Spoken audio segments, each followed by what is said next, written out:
हे स्वामिनाथ करुणाकर दीनबन्धो श्रीपार्वतीश मुखपङ्कज पद्मबन्धो श्रीशादिदेव गणपूजितपादपद्मा वल्लीसनाद मम देहि करावलम्बम् देवादिदेवसुतदेव गणाधिनाद देवेन्द्रवन्द्य मृदुपङ्कज मञ्जुपाद देवर्षिनारद मुनीन्द्रसुगीतकीर्ते वल्लीसनाद मम देहि करावलम्बम् नित्यान्नदान निरताखिल रोगहारिन् तस्मृदान परिपूरित भक्तकामा श्रुत्यागम प्रणववाच्य निजस्वरूप वल्लीसनाद मम देहि करावलम्बम् क्रौञ्च सुरेन्द्र परिकण्डन शक्तिशूला चापादिपाशादिशस्त्र परिमण्डित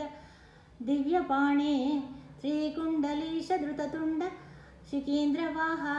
वल्लीसनाद मम देहि करावलम्बम् देवादिदेवरतमण्डलमध्यवेद्ये देवेन्द्रपीठनगरं दृढचापहस्तं शूरं निहत्य सुरकोटिभिरीड्यमाना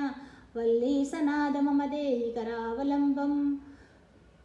हारादिरत्नमणियुक्तकिरीटहार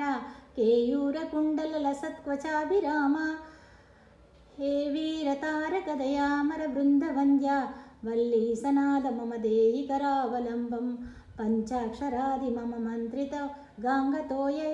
पञ्चामृतै प्रमुदितेन्द्रमुखैर्मुनीन्द्रै पट्टाभिषिक्तहरियुक्तपरासनाद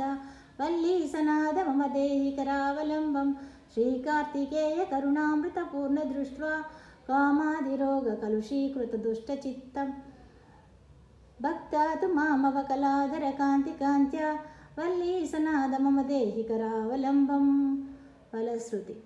सुब्रह्मण्याष्टकं पुण्यं ये पठन्ति द्विजोत्तमा ते सर्वे मुक्तिमायान्ति सुब्रह्मण्य प्रसादतः सुब्रह्मण्याष्टकमिदं प्रातरुत्थाय पठेत् कोटिजन्मकृतं पापं तत्क्षणादेव नश्यति। ॐ